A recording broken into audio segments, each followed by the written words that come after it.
Evening. Maths with Arvind Kumar YouTube channel में आप लोगों का हार्दिक स्वागत है।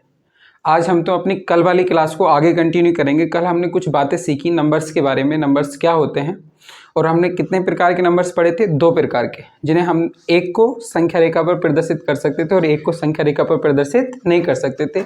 इनके इन्हीं गुणों के आधार पर हमने बताया कि संख्याएं कितने प्रकार की होती हैं, 2।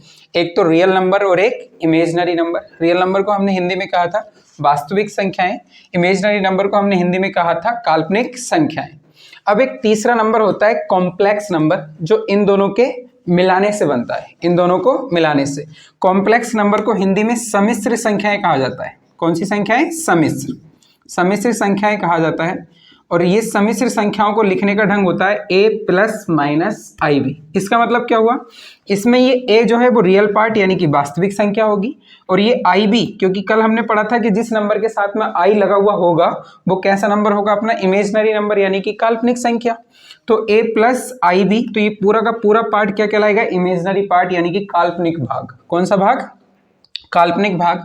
जैसे फॉर एग्जाम्पल में अगर हम तुम लिखें तो 2 प्लस 3i, या फिर कुछ भी लिख लो 2 माइनस 3i, या फिर 3i, खाली 3i है तो 0 प्लस 3i भी कह सकते हैं। 0 आपका क्या है? वास्तविक संख्या है, नंबर लाइन पर होता है कि नहीं होता है, तो 0 माइनस 3i भी लिख सकते हैं। मतलब अगर खाली किसी एक इमेजिनरी नंबर को भी हम तुम कहें ये क्या है आपका एक इमेजिनरी नंबर, तो इसको भी हम तुम सम्मिश्र संख्या कह सकते हैं।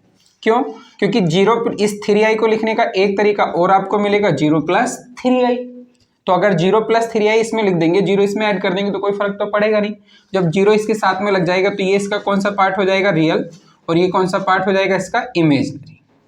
तो कल हमने इतनी बातें सीखी थी, उसमें एक बात और जोड़ दी हमने कि कॉम्प्लेक्स नंबर क्या है? इन दोनों का मिक्सचर है। इन दोनों को मिलाने पर या तो जोड़ के मिला लो या फिर घटा के, तो जो संख्या बनेगी वो क्या कहलाएगी? Complex number. यानी कि यहाँ तक हमारे जो नंबर हुए वो कितने प्रकार के हुए? 3। पहला नंबर रियल नंबर, दूसरा इमेजिनरी, और तीसरा कॉम्प्लेक्स। कॉम्प्लेक्स नंबर क्या है? सम्मिश्र संख्याएं जो वास्तविक संख्याएं और काल्पनिक संख्याओं को मिलाने पर बनती है। तो अब यहाँ से आगे बढ़ते हैं हम। देखिए यहाँ से आगे हम तुम बढ़ेंगे तो जो ये वास्तविक संख्याएं होती हैं, वास्तविक संख्याएं 2 प्रकार की होती हैं। देखो जरा, वास्तविक संख्या यानी कि रियल नंबर। रियल नंबर जो होते हैं हमारे 2 प्रकार के होते हैं। एक कौन सा नंबर होता है? अपना डेसिमल नंबर। डेसिमल नंबर यानी कि दशमलव संख्या, दशमलव संख्या। और एक होता है अपना इंटीजर, इंटीजर्स यानी कि पूर्णांक। क्या होते हैं? पूर्णांक। यानी कि रियल नंबर आपको कितने प्रकार में पढ़ने को मिलेंगे? 2 प्रकार में। एक तो आपका होगा कौन सा? डेसिमल नंबर, और एक कौन सा होगा आपका? इंटीजर्स। डेसिमल नंबर को फॉर एग्जांपल में अगर हम तुम बात करें तो जैसे 0.4, 0.25 या 3.4, है ना, जिसका एक संख्या पूरी हो और साथ में दशमलव लगा हुआ हो। दशमलव के साथ में कोई भी संख्या लगी होगी तो क्या कहलाएगी? आपकी दशमलव संख्या। पूर्णांक जैसे कोई भी अंक हो वो अपने आप में कैसा हो? पूरा हो। कैसा हो? पूरा। जैसे देखो 1, 2 ऐसे करके चले जाएंगे, या फिर -1, -2, या फिर 0 भी अपना क्या है? एक पूर्णांक। 0 भी क्या है? एक पूर्णांक। तो अब हम तुमको इसको पार्शियली समझना है कि इंटीजर्स कितने प्रकार के होते हैं, डेसिमल नंबर कितने प्रकार के होते हैं। तो पहले हम इंटीजर्स को क्लियर कर लेते हैं। इंटीजर्स को समझेंगे, बहुत आराम से समझेंगे बिल्कुल सारी बातें। देखिए जरा, इंटीजर्स यानी कि पूर्णांक।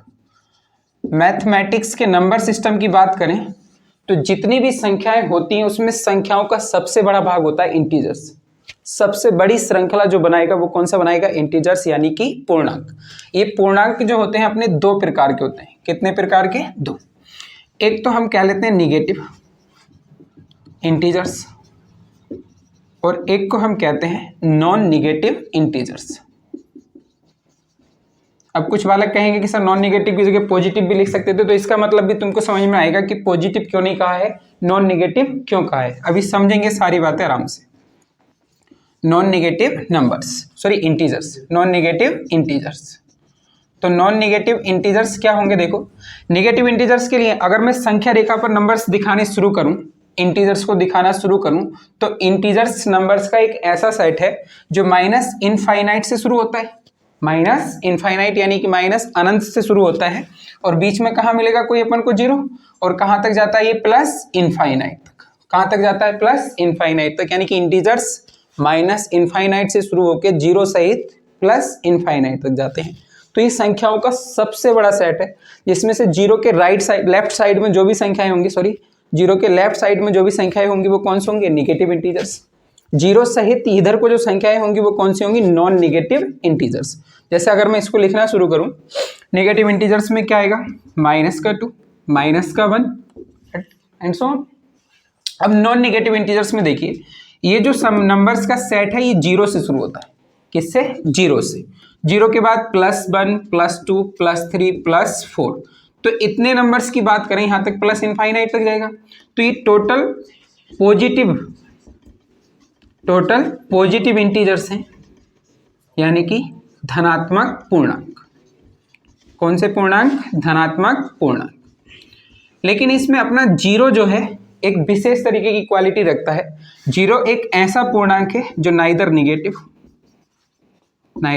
निगेटिव नॉर पॉजिटिव, जो ना ही धनात्मक होता है और ना ही ऋणात्मक।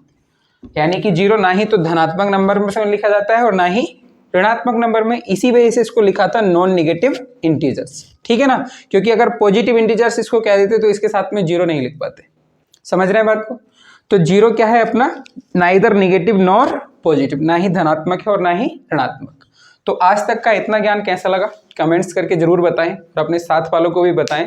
लाइक करें, शेयर करें, सब्सक्राइब करें और कमेंट्स करके जरूर बताएं कि आज का पढ़ाया हुआ कैसा आया, पसंद आया कि नहीं आया। Bye, thank you.